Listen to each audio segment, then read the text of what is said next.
Look, starting and running websites is not always a walk in the park. When you go and read online marketing sites, you're going to be reading about hockey stick growth and how amazing it can be to run a site and people doing really well, etc.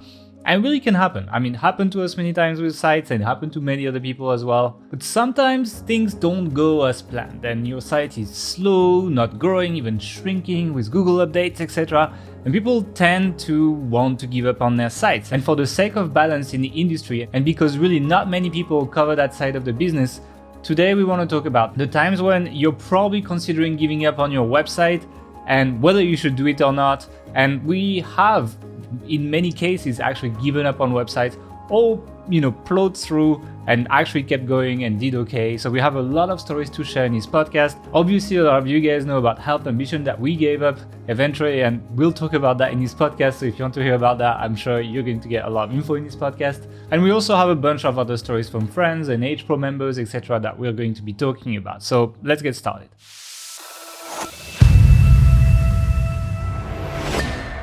Hey everyone, welcome to the Authority Hacker podcast / show, I guess we could say show because we're doing a lot of videos these days. Anyway, today we're going to be talking about whether you should give up on your website or not. So it's not a fun topic to talk about, but it's an important topic to talk about. And there are times when you actually should give up on your projects. And we wanted to talk about that. Should you, start something new? Sometimes we also get excited by like shiny objects, etc. And we should not give up on what we're doing. So it's a quite important one that we wanted to talk about. We did a podcast about this a while ago, but it wasn't. I mean, it's pretty old, to be honest. And I think we have a lot more stories and experiences around this. So it's going to be quite an interesting one. And we're going to be sharing the stories with Mark. So how's it going, Mark? How are you doing? Any pair of socks or anything? Well, funny you should say that. I don't have any to show you today, but a sock company reached out to me. So there's a member of Authority Hacker Pro who started and runs a sock company in Europe, and he wants to send me some socks. So, good things come to those who show their socks on podcasts, I guess. I don't know. Yeah. Someone suggested to send you some underwear as well, so that... I don't know if people are interested in doing that. But I can't promise I'll wear that on air, but we'll see. I just wanted to add to what you were saying before around, we sort of covered this topic already, but it's been several years since we've done that. But there's also some new angles I want to talk about today, particularly for more advanced people. So, we all know about the shiny object syndrome and the stages people go through when they're launching a site and how they can question it. And we'll go through all of those today as well. But later on, when you've done a lot of work and you're years into it and you have a 7-figure site, you can still come across these instances where you're not sure, like, how do I get to the next level? How do I break through to, the next plateau? And there's many different ways of dealing with this. So I think there's something for everyone to learn today, and it should hopefully be a good episode. Yeah, there's a bunch of fun stories as well. Let's just jump in. Let's just not wait. I always rewatch the podcast and I realize how much we ramble, so I'm not rambling. Let's start. And I think the first one, when you should consider giving up, or when a lot of people consider giving up, but maybe should not, is pre-launch. Before the site is even ready or anything, what a lot of people tend to do is they quickly find a niche, then they go and buy a domain or buy an expired domain, something like this. Go and buy a WordPress theme, kind of like do all the setup, maybe set up the email, like they want to take action and feel like they're making progress. Yeah. So like domain, email, WordPress theme, all these things like feels like you're making progress, but I think that's the wrong way to do it. Well, that's the thing. It's like they do all this stuff and then they get to a point where they essentially have a great looking branded empty site. And then it's like, oh shit, I need to write some stuff now. And then that's when people start doing keyword research. And then they realize that, it's not going to be so easy. It's going to, I can't beat these people. Or I don't know how to tackle this niche, etc. And that's usually when a lot of people give up and have a bunch of domains that are they don't even have content. We've done that multiple times before, especially back in the day. Yeah, on the Namecheap account, you just have 12 domains that you don't use or anything. And then they just become your test domains for your plugins that you bought or something like this or whatever. And that's the problem. And I think this stems from poor niche research and poor preparation. That's actually one of the things we do in the auto-site system, and I think it shocks a lot of people that like you don't start building your site until like module 4 or something, or 5 or something, and everything before is literally working on spreadsheets with like, okay, what pages are you going to write about, who are the competitors, how are you going to monetize, and all this stuff. And what it does is it prevents this from happening. It prevents you from getting to this point where you're like, I don't know what to do with this. This was probably a bad idea. It also prevents you from doubting yourself, right? Because if you made a strong plan and you're doubting, then you can just refer back to that plan and realize that, yeah, actually it does make sense. And, you know, there is this stuff I can do. But you don't get to that hesitation point where you need to start creating content and you have no idea where to go. Usually when we do a V1 planning, we tend to have 40 to 100 pages that are planned for that website. Actually, you know, we're building, now we can talk about it. We're building the Test 3.0 site right now. And it's like, it was a very smooth transition from the point of building to the point of creating content. Actually, a lot of content was created before the site was ready. Just because we had done the planning before, etc. It was much easier. So yeah, do your planning correctly, and then you will avoid this sticking point, and you will know whether you should work in that niche before you spend any money. You're gonna save a bunch of money as well on, you know, themes and domains and all that stuff, because you're not gonna waste your time basically.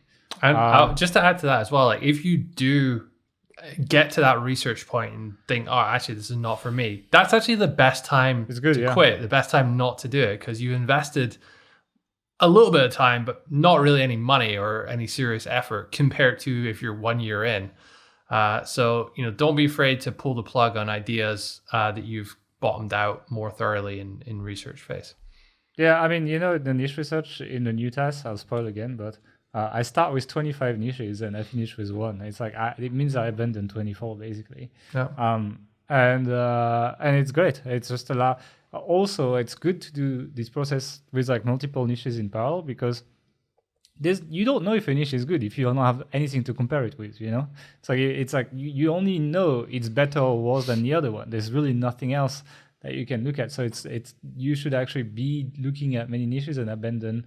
And the way I do it, I kind of like drop over time, you know, there's kind of like checkpoints. And when you get to these checkpoints, then you're like, okay, do I want to keep this niche?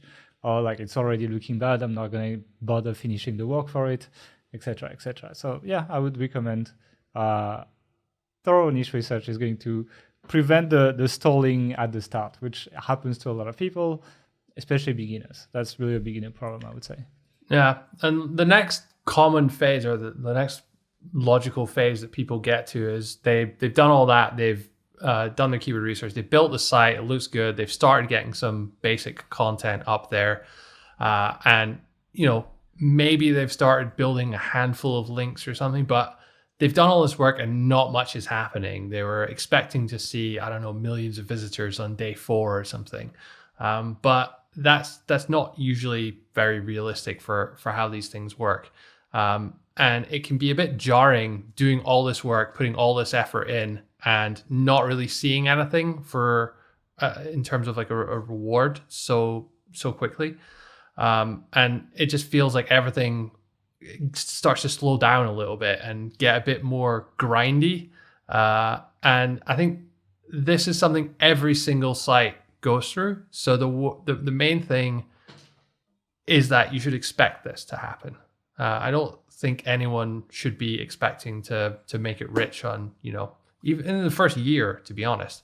It takes a long time for a site to start gaining serious traction these days.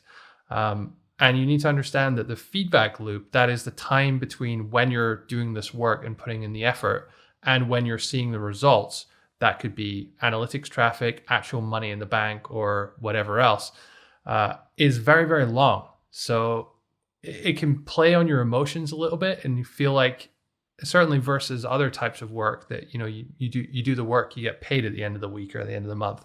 It doesn't really happen like that when you're in the early days of starting a site. So I think it's really important to anticipate this. And when it does happen, set yourself some very realistic goals. So the first goal might be to make your first $1 or to get your first 100 organic visitors on your site. All like goals of achievement that you can control, like 10 blog posts or something like this as well. Like And it's like, don't tie an outcome like traffic or anything to it, but rather, my goal is to have this 10th article published by the end of the month or something. And it's like, it helps a lot actually with that.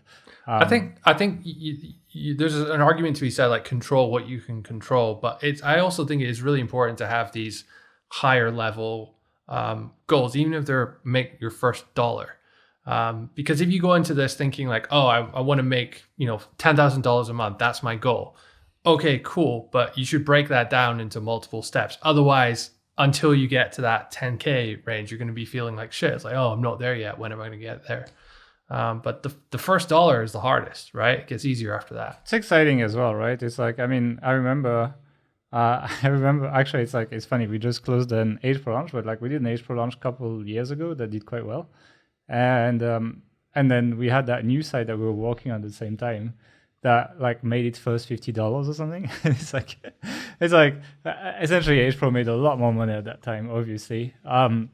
But Mark and I couldn't stop talking about the $50 that site make, and we kind of like dismissed the end of the launch and just focused on that. And it was it builds a lot of motivation. But like it's really that point where you've kind of done all the easy setup, all the visual stuff, like etc., and you just need to grind your content. And because, as you said, the feedback loop, it takes time, but it takes more time for new sites. Like when you have an age site that's like 3-4 years old, sometimes you publish and you rank on page 1 within a week, and it's great, But a new site, it's quite rare, and so it really quite hurts to wait this long. But yeah, it's you just have to deal with that slowdown of pace that sucks. And the thing as well is that it's the time as well where expenses start to rack up, especially if you are paying for writers.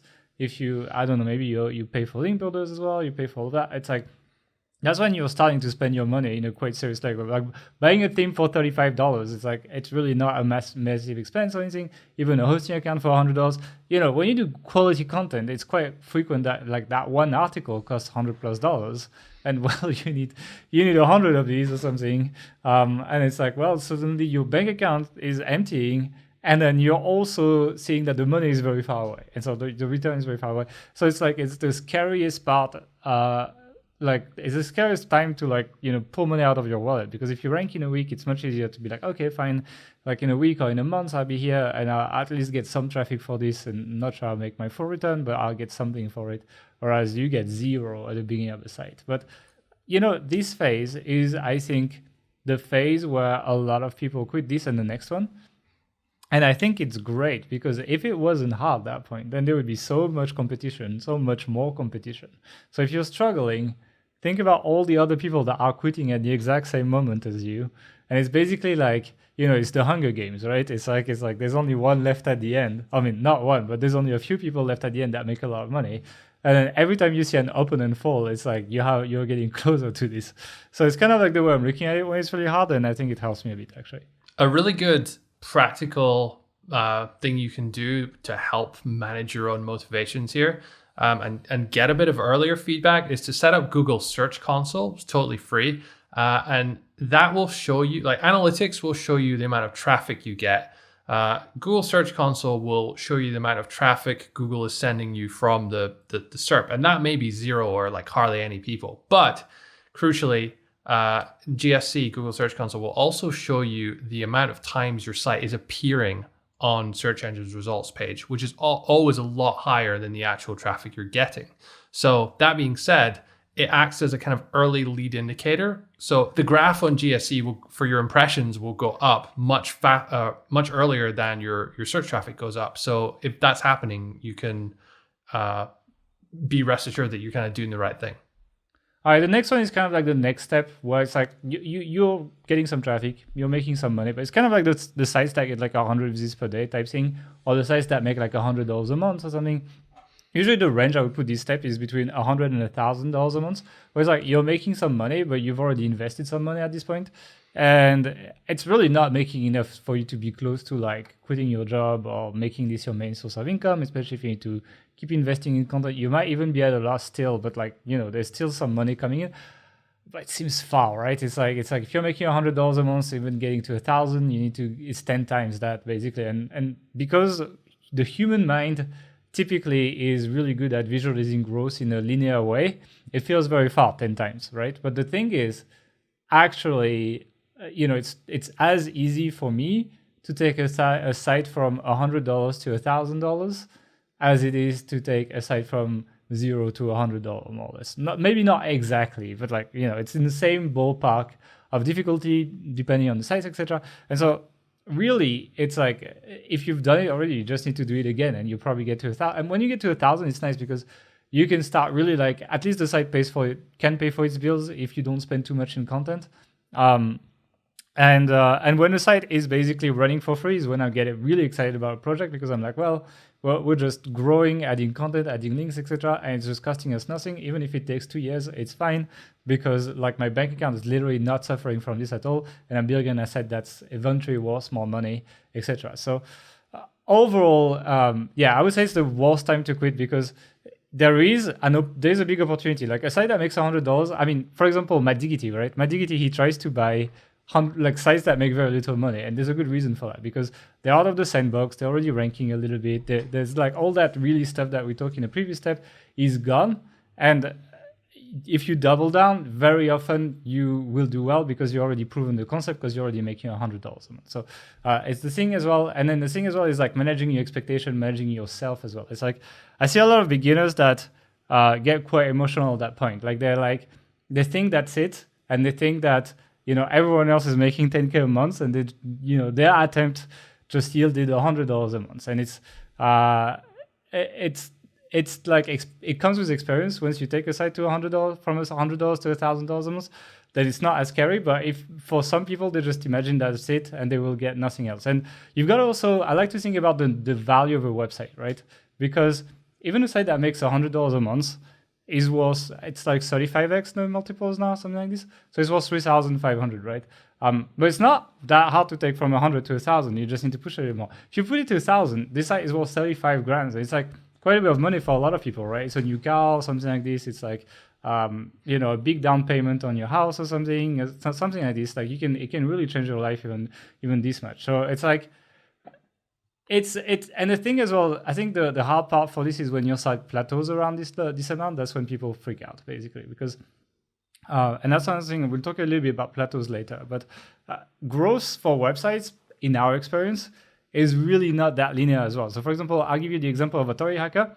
Authority Hacker, the pattern of traffic, if you look at the analytics over years, it's like we grow a lot in January to March, and then we kind of like stay stagnant the whole year, and then we just grow a lot in January to March, and like many sites we had kind of like experienced that kind of thing as well. And so if it's your first site, which a lot of people that will struggle at this step, it will be their first or second site. You imagine that you're gonna be there forever. It's pretty frequent that your site you're gonna make like 100, 100, 100, 100, and then like 500, 1,000. And like over 2 months, you'll be there, and you don't know why you were there for 6 months for $100, and it jumps to that. So overall, I am excited when my site makes 100, because I know that I've proven the concept, provided I didn't put like an incredible amount of resources behind it so that it makes $100. I know I just need to basically put about the same amount of effort, and it will do fine. So that's I also find that tracking this and looking at it on a monthly basis, not just in analytics or something, but like having a spreadsheet where all your key metrics are, like revenue, organic traffic, revenue per 1,000 visitors, if you can be tracking that as well, and then just having that all on a spreadsheet and checking it every month and looking back and seeing those numbers go up slowly. So 100 to $120, like it may mean nothing in terms of how it changes your life, but a 20% increase is still huge. I mean, on any one of our websites, if we got a 20% increase in revenue today, it would be amazing, right?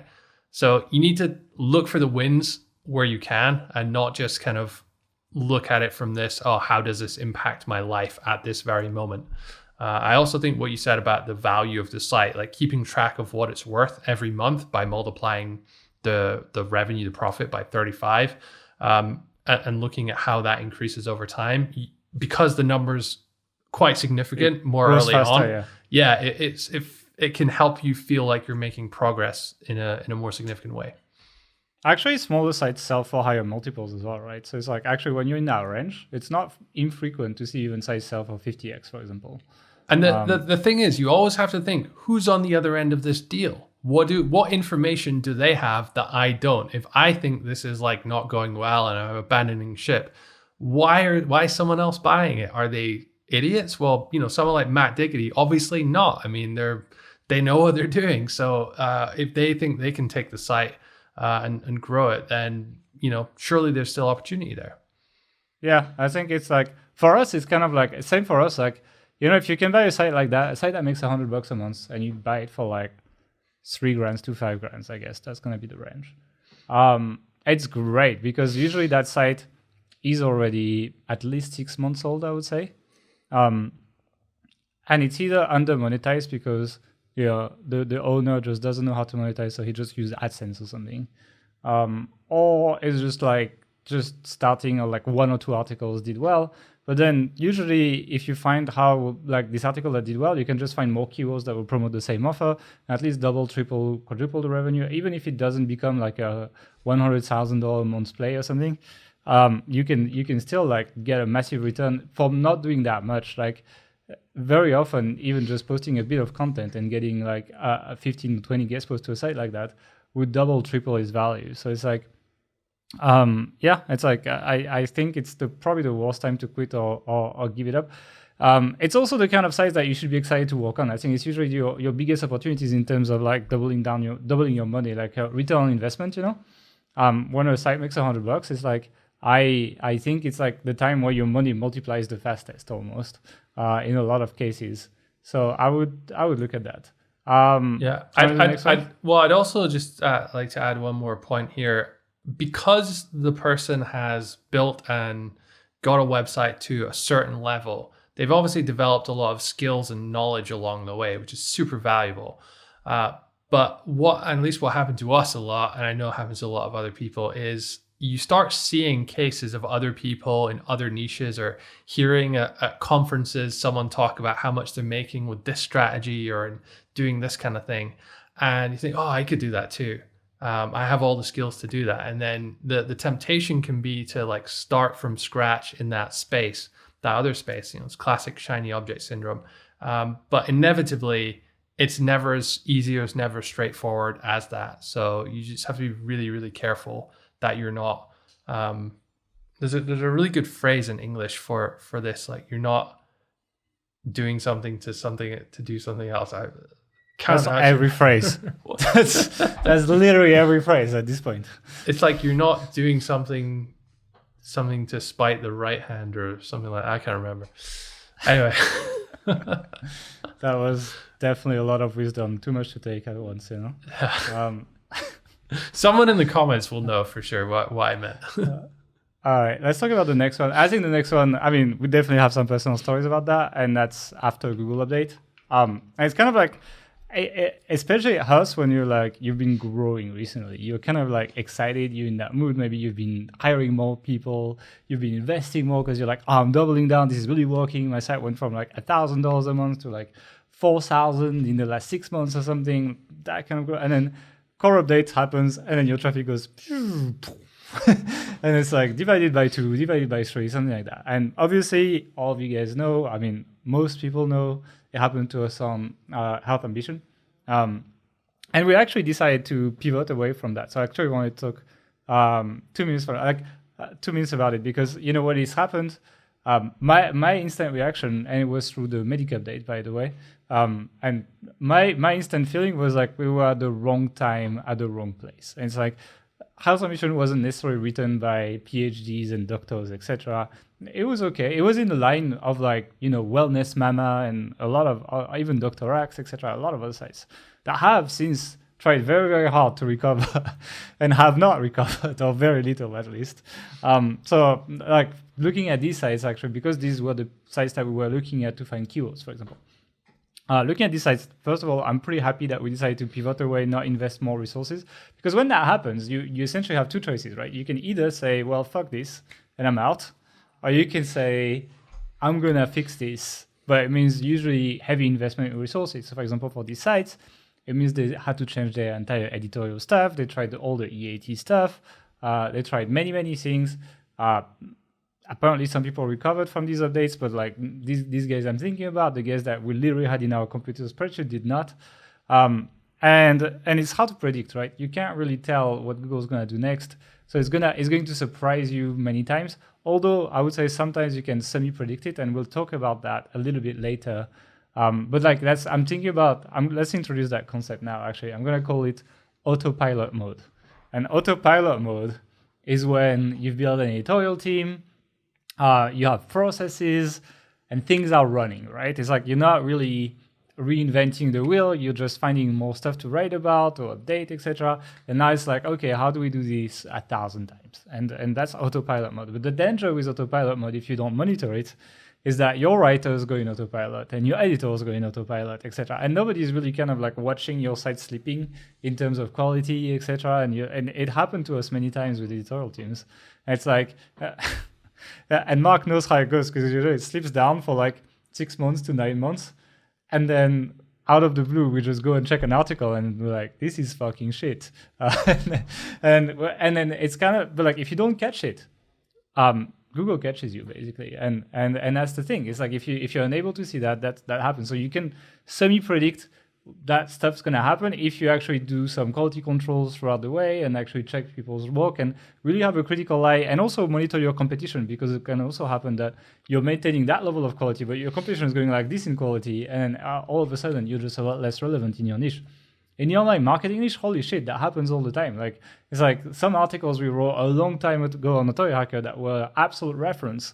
Now some people have done way better, and it's like we need to come back and actually do that better than them, etc. And if you don't do that work, then you become irrelevant. And that happens in every niche to some aspect. But anyway, to go back to the Google update, because all of this was to say you can essentially see you getting caught by these core updates if you get caught into that. You can either do this big site audit or you can quit. I can't tell you what to do because it really depends on the update, what it's targeting, and what to do. My advice when that happens is, first of all, take a break. Like, give yourself like a month, because very often Google updates you'll drop, but then they kind of like release a corrective update a month later, and some sites just do come back like that. It happened for the medical update, happened for Panda, happened for Penguin, happened for all of these, etc. But I personally, for me, I think it's sometimes a legitimate reason to quit a site and give up on it, actually. And looking back at Health Ambition, I have absolutely no regret that we did that. I'm very happy, actually. I don't know what you feel about that. Yeah, I mean, if you guys want to actually learn more about the Health Ambition story, and I think it was the end of 2018, we did a recap podcast where we talked like for quite a while about it. So we'll link to that wherever it is around the video for those listening or watching rather on YouTube. Honestly, I think the thing with Medic, the thing with that specific update was it targeted, it was unfixable from our perspective, because so much of the content on our site was like pseudoscience based. I mean, we didn't really realize it at the time because we weren't like that into the niche. Autopilot mode.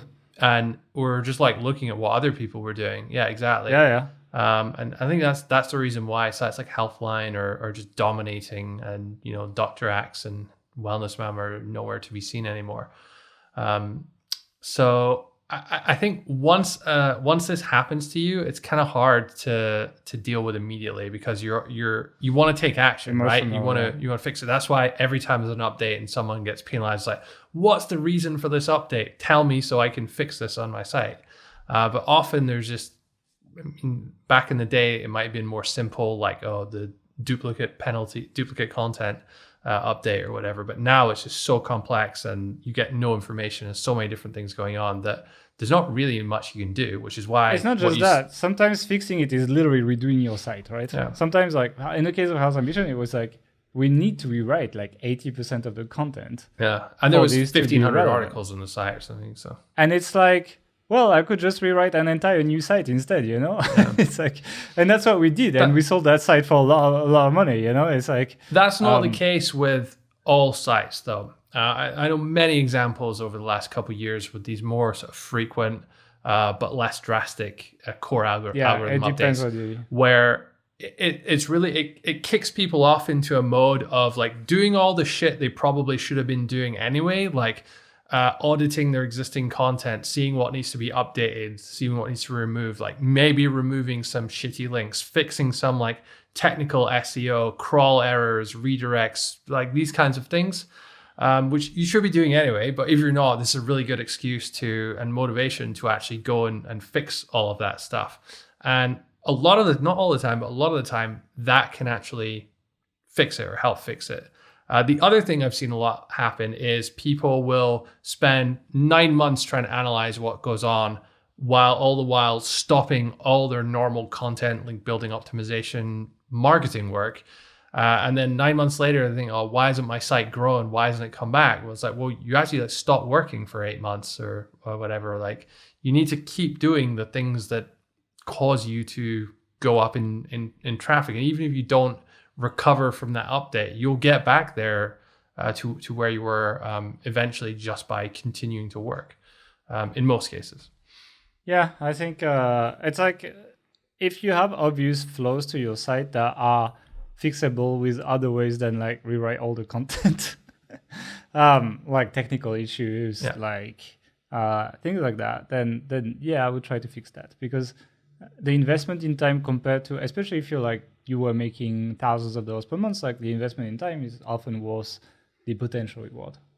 So it's like, it really depends. Same like if it's a link issue, like, you know, people bought a shitty link building service 5 years ago, and then whatever, Google catches them and just penalizes them or something, or like a new update would happen to target this like this link. Yeah, you can do a disavow file, you can try it, and it's like, even if it's a lot of your links, I think you'll be surprised how sticky your rankings will be when you recover, despite disavowing a lot of your links. It's one thing that, I mean, we talked a little bit about this, I think, with Matt Diggity on the podcast. We talked about link ghosting, where essentially like the power of links stays like after you remove them or after they've disappeared for a while. And I think, yeah, even if you need to disavow like half of your link profile or something like this, it's probably worth giving it a shot. Again, it's probably like a day or two of annoying work. Maybe it depends on how big your site is. If you have a big site, maybe it's 3 weeks. But I think there's a good chance. So basically, if it's a technical debt that you need to pay, or if it's anything that you can fix in less than a few weeks, then I would say probably try to give a shot to these fixes. If in a case, if like us, it's like a content issue, even a content angle issue that just, you know, Google doesn't want to hear about drinking lemon water in the morning to help your stomach or something like this, then just give it up, basically. And that's one of these cases where actually pivoting is not a bad idea. And again, I repeat, no regrets. You want to do the next one? Yeah, so the next one's around having a core team member, a core member of staff, core writer, or especially if someone's like the face of your site or the face of your brand that you're working with, quit or leave. And this can leave a serious hole in your company if you're very, very small. Maybe you only have one writer, one person you're working with. If they leave, like, what do you do? I think a lot of people, when they start hiring people, they have this expectation that they're going to sort of just be there forever and never quit, never move on. I think that's maybe not the best mental approach to have. Like, you can't avoid people leaving. You can make you can make your company a better place to work. You can increase people's salaries, pay them bonuses, like treat them nicely, and they'll want to stay. Like, you know, share your vision with them for what you're trying to do, get them to buy in and get them excited, and they'll hopefully stay with you longer. But the main thing is that you want to be getting good work out of them while they're there.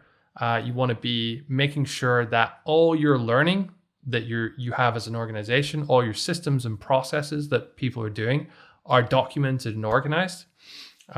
You also, if you can, diversify a little bit, have multiple writers working on your site, not just one. It's not actually any more expensive if you do that. It might take a little bit more time in management, but it can save you a lot of hassle doing that.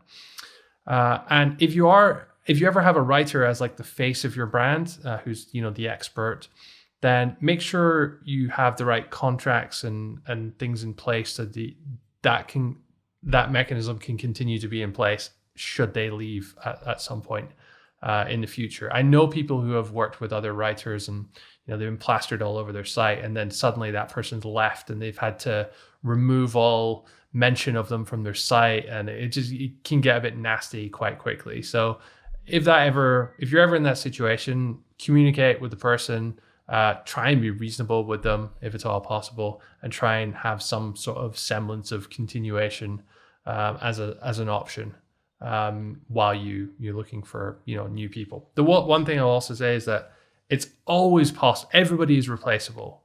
Even yourself. There are. So you're gonna say even me?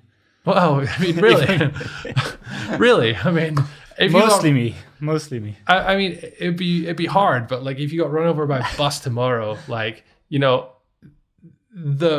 it may take several people to do the task of like what you do, but like the things would eventually be able to get done again. No offense, but it's okay. I'm learning how to drive, so the bus is quite likely. Yeah. But I think it's the one that hits me the most actually. It's like I'm thinking about one of our sites right now where we have that one writer, but she writes a lot, and she's good, and we're really happy with her. But it's like it's a huge single point of failure. Like if she quits or if she gets away, it sucks. It's like I don't want to deal with it because I built that editorial that is super nice, and it's one of these sites where it's like we're not investing a ton, but we have just the one thing. We're not trying to grow it a ton, just like linear growth basically. And that's part of the mistake, because you wouldn't actually struggle as much as you think you would. If because you tried harder, all of the time and effort you've put into getting her to where she is right now is not only learning for her, but it was learning for us as well, and how we want content. That was like a back and forth process. And now we have a really clear idea of exactly what we want on that website. And so to bring someone else in and have them do it, yes, it'll take some time. Yes, there'll be a lot of feedback and rounds of revision for the first few weeks, for the first month. But I mean, I'm very confident that that's like a replaceable person within 2 months, say. But that is where you lose time. You lose time. Yeah. And if it happens at the wrong time, when, one of your other sites get penalized and, you're having a baby and, something else happens in life and pandemic and all this stuff, it's just like one of those things that if it happens at the wrong time, it can really hit you in like a not so nice way. So it gets just pushed back, right? It's like you just deal with the emergency stuff and you just never replace that person. I mean, it's okay to put your site on standby for a bit as well. It's kind of the nice part of this business model, by the way. It's like we've led some sites in standby for 6 months, a year or something, and came back to creating content for them, and stuff started ranking. So it's like you can do that. But yeah, for me, it's like I hate hiring people, so it's definitely it would be the biggest blowback for me actually. Out of all of these, the rest, even the Google penalties, etc. Like it's kind of fun to like work on these, etc. But like if you have good staff, and also if you have good staff that's writing really well for you, etc. Like max them out if you can, because you never know when you're gonna lose them and how much of a pain it's gonna be, and how long you will be without being able to create content if you're busy, etc. So I would say like I don't have the same aversion to hiring people as Gael does. I mean, we've had a lot of bad hires. That's why I don't do it in the past. So I think maybe that experience has jaded you slightly, but our hiring processes, our standards these days are really good. And like, I'm very happy with like the results it's producing across all our sites. I'm just talking if I was running that whole thing. I mean, you hired that writer and then I trained her and then got her up to speed basically. And it's like, yeah, it's been good. Yeah, and if you guys are members of Authority Hacker Pro, check out that blueprint on building your editorial team. I break down our hiring process of step by step. So if you have an aversion to hiring writers and editors and all that, then just watch that and it'll help you massively, I think. Yeah, let's talk about the next point. And the next point is PR nightmare. So these things, they will not happen if you're a small website. They only happen when you start getting some size. So you can see we're going from like the points where you're like a tiny website that doesn't even exist to bigger and bigger. PR nightmare is essentially you're accused of something and like there's some controversy around you, and it can cause some issues. Like even like if you get listed on like some scam databases and things like that, Google uses that as a ranking signal as well. It could actually eventually cost you your rankings. It could cost you a lot of stuff, etc. Actually, a PR nightmare. Like, I'll give you an example. It happened to one of our pro members who he was found copying content from his competitors. I was actually surprised it's ranked because some stuff was quite literally copy and pasted parts of the article, and other parts were kind of like spun, rewritten. But it would just be the exact same type of article. It's in a pretty creative niche, so it's something that the content creators didn't take lightly. Just to point out, it wasn't this guy. It was like a writer who did it, and their editorial process wasn't in place to check it and stuff. So that's what I was gonna say. But like that's what was found basically, and it was a lot of outrage. Like it's like it was outed, and there's like hundreds of comments on the blog post where it was outed, etc. And like a lot of angry people and so on. But yeah, he was in autopilot mode. That's what happened. He was in autopilot mode, and he didn't check the content that was coming out from his editorial team, and his editorial team. I think he was putting quite a bit of pressure on them to like output a lot of content. And as a result, well, they found a way to go quicker, which is kind of like copying exactly what the competition is doing a little bit too much. It's like there's really a fine line between like copy and pasting and doing a bit of your own version of what someone else has done. So it's also like with writers, there is this general tendency to do a really good job at the start. And then as you take your eye kind of like off them, the quality and the effort will start to sort of deteriorate and decline. I think there's this thing when you work with a website for a lot from a writer's perspective, it starts getting less interesting and more repetitive. For your 150th best X for Y article or roundup review of like generally the same thing, it does get a bit dull after a while. So I can see why those things happen, especially with writers you've been working with for a long time and aren't paying close attention to. But nevertheless, when they do happen, you still have to deal with them, right? Yeah, I think it's especially hard for writers because, the way we build sites is like when a hub is doing well, we just max it out. We just like order like 50 articles on the same template and the same keyword route, basically. It's like whatever. Like we found some criterias, like, I don't know, best... like best electronic paintball guns, and then there's like best electronic sniper paintball gun, best electronic shotgun paintball or something like this. Like, and then we'll just find all of these, and we'll just order like 50 of these if possible. And so for the writers, I guess it can be a bit tedious, and I think it causes a lot of churn as well for writers. Like some writers just get less interested. Content gets bad, doesn't go well with the writer, and then it's like eventually you end up not working with them. But anyway, to go back to PR nightmare, I think it's like it's the autopilot mode. That's when you get into this mode where you just try to create a lot of this content at scale, and eventually quality slips, but you're busy with something else, so you don't really check the content anymore because you've trained these writers, and you get caught either in a PR nightmare or with a Google algo update. Basically, it's like, like these can happen, and they're essentially the same causes, which is the quality of your content has slipped. So you need to be quite careful. How would you deal with a PR nightmare? So it really depends on whether it's your fault or not. I think that generally my view is that you should try and come at this from an unbiased perspective. So like come clean, like, hey, this is what's happened. This is what happened. Here is the various factors that led to it. Here are the bad decisions. Here were the consequences. Here's all the information. So, put that on the table. Apologize for that. Saying, obviously that's a mistake. We didn't mean for that to happen or whatever. And then implement some kind of way of rectifying that, and then explain what you've done so that it's not going to happen again in future. And generally, people are pretty understanding in those situations.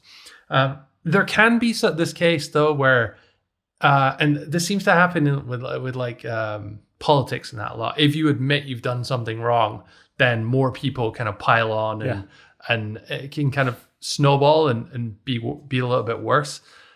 So there is a school of thought. You say, just never admit doing anything wrong. I don't think there's any absolutes in that. I think sometimes you have to, sometimes maybe not. But in general, trying to be open, honest, transparent, and actually fix the problem will go a long way towards resolving it. And there's various other things you can do with kind of what's it called, like reputation management and all these kinds of things. If you really want to get into it, kind of longer term to deal with it, so it gets less visibility at least. Yeah, most drama goes away eventually. Like if it gets pressed now, it's people are gonna forget about it. Otherwise, there would be no politicians anymore. Anyway, let's jump on to the next one, which is it's one that has affected us quite a lot as well. It's essentially hitting some kind of glass ceiling, plateauing on your site, basically. And as I explained earlier, growth on websites is really not linear, right? It's like you're gonna have like an increase, and then you're just gonna be kind of stable for a while, then an increase. Depends actually. Some sites at the beginning it tends to be like that. At the beginning it tends to be like kind of like this linear growth. And as you grow and you get quite big, etc., then eventually you kind of get more into this plateau mode. At least that's our experience. And it's tough, actually. Like for me, I hate the feeling of not progressing. I hate that. It's like, I don't care if I went from $10 to $25. It feels like progress. It's better than making $25 every month to me, even though it's less money at the end. I know it makes no sense, but it's like that feeling of progression. I think it comes from like playing RPGs and like leveling up and that kind of stuff. Like I want to feel like the grind like yields to a level up, or I just want to change the tactic. And I'm telling you, it's tough on a lot of people. I think like a lot of people make good money enough to have a great life, but still end up not happy with their business because it's like they don't get that feeling of progression. And I think it's like it's especially more visible for bigger sites that make more money, right? Because it's like, when a site, let's say from the point you reach like 15, 20K a month, something like this on the site, if you go to 22K, it doesn't really change anything. Like it's like, okay, you increase by 10%. But usually at that point you have enough to run your editorial already. It's like, sure, you can grow, but it's not going to feel like the massive progression you felt at the beginning. You're not growing like 100% really fast anymore, etc. And I think for me, it's been, it's quite difficult, but it's going back to this thing of like setting smaller goals or starting new sections on the site has been quite good for me. That's what I like to do. So it's like when we start on the website, I like to be like, okay, let's try to find a new hub I can start, and like all the 10 pieces of content, and monitor the growth of that hub on its own. And then what it does, it gives you that impression that you get at the beginning when you start growing really fast. It's even better because usually you do it on an older site, so you can rank in like a week, a month, whatever, etc. And if you monitor that hub, then you get that feeling of growth and excitement that you had at the beginning of your website that you don't necessarily get anymore when your site is a little bit bigger. So that's why I like to kind of like split it, etc. Another thing that I like to do is make a big brainstorming session and making a list of things to improve. We did it for the podcast, for example. For example, the podcast, I don't think there would be a lot in this podcast, but we started doing B-roll, for example, where there's like actual visual effects on the YouTube stuff, the way we schedule the premieres, etc. Like all this stuff was actually a giant list that I made. Timestamps, yeah. It was a giant list that I made, and then we just try to take one per week and implement it, right? And that feels like progress eventually. And so it's a bit of doing this. It's a bit of managing your expectations and understanding that growth is not linear, and that eventually things compound. These 1% improvements eventually become quite big. And that's basically it. I think there's another situation with like the glass ceiling effect, and that's like when the site is actually doing like really well, like millions, multi-million-dollar valuation kind of level, and you inevitably get to the point where the only people above you are just like really, really well-run sites, really well-run businesses, really large businesses with huge backgrounds, huge financial backing as well. And to get from 0 to 100,000 visitors a month may be relatively easy. Compared to going from 5 million to 10 million, because you're taking away traffic from those people who are already doing things really, really well. They have the best content creators, the best processes, loads of money behind them. And breaking through to the A-League, the championship level, is very, very difficult. And I know people who have sites that are worth multiple millions of dollars, and they just don't know what to do now. They've produced like all the content they can produce. They've optimized it as much as they can. They've had huge link building campaigns, PR stuff, all that going on, but they just can't get through to this next level. And at that point, it's genuinely a good question.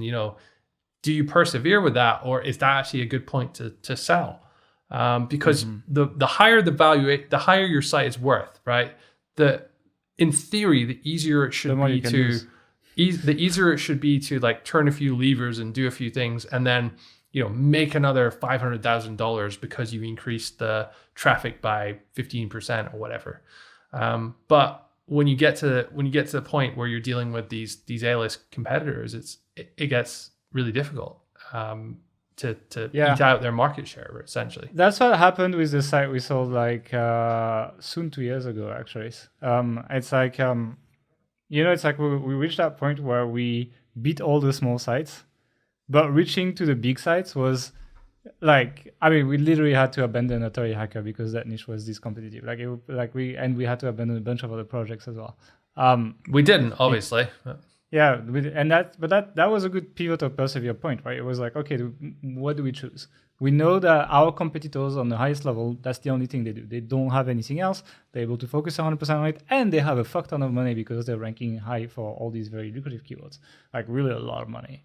And it's like, well, do we go 100% on this, or do we do this other thing, or do we just take a payday and then just like reset the clock basically? And so, yeah, that was also something I don't regret actually. Looking back now and looking at this industry where we sold, still can't tell, but today we will. Maybe we'll tell. But looking back now, I have no regrets that we did that as well. And that's why this episode is interesting, because there's actually points where it makes sense to pivot away. And we've done it several times, and we gave you several examples here. And you shouldn't be afraid to do that as well. You're not always a quitter, and you shouldn't like call yourself out on that. It's all about strategy. And it's like Sun Tzu says, pick only battles you can win or something. And it's, see, I have my quotes correct, by the way. And it's kind of this, and it's like, and if you have a doubt, then you might as well just take the money. And again, I think there's an interesting point as well. It's like, there's two ways to quit, right? There's either you can sell your site. So you can go on a marketplace, from Flippa to Empire Flippers to FE International to many other these days. Or you can, I call it let it glide. And letting it glide is basically not really doing anything, just pay the hosting bill and hopefully keep collecting checks long enough so that you make more money than if you sold the site. And also, when you let it glide, what you save is all the time and effort that you have to do to package your site and sell it and like talk to buyers, etc. The funny thing, and I'll tell that story because it's like, I'll tell you how we fuck up and how we could be a lot richer right now. We had that discussion about selling Health Ambition about 2 months before it crashed. and Mark wanted to sell it, and I convinced him very, very hard to not sell it and to actually let it glide. So take my advice with a little bit of a pinch of salt. And it shows you how we have made. To be fair, in your defense, knowing, hindsight's 2020, right? We now know that was going to happen two months later. But with all the information we had at the time, we didn't know. Yeah, it was probably still the right decision. Yeah, it kind of made sense for the valuations we got, etc. Like it's like it wasn't like that was one of the points where we disagreed with Empire Flippers. Basically, we disagreed on their valuation, and so for that reason, we went for that. But yeah, it's like. But that's essentially that it's interesting to talk about this because it's that decision you need to make. It's like, do I believe my site is essentially going to make decent money for another, or like close enough to the money it's making now for another, 30 to 35 months, basically. And then if you last longer than that, then you did better holding your site because you still have the site. It's not even that because like 30 to 35 months, sure. But then you could still sell it at the end of that 35 months. So it's actually the time. It's a lot. How long do you want to hold? A lot less, when you think of it in those terms. One other thing, though, I just want to add around thinking about whether to start a new site, to pivot, to sell, all this kind of stuff. When your site gets to a certain level, like mid 5 figures, even low to mid 5 figures and above, definitely into the 6-figure range a month, then you get to this point where in order to get another site up to that level is actually a colossal amount of work. And it can often seem as entrepreneurs like, oh yeah, let's start something new. That'd be cool. We can do this. We can do this. We do this. But inevitably, when you get into it, it's more time. It takes more time, more effort, more money to get those things off the ground. And just because you've been working away, earning the same amount of money, not apparently making progress, but still making good money every month, it may actually be better just to continue doing that for a little bit longer than to actually try and like sell that and then start something new, depending on where you're at. So just always be careful about, the grass is always greener on the other side, as the saying goes. Yeah, I think you get jaded as well. It's like, once you've hit, let's say you had a site that hit $100,000 a month.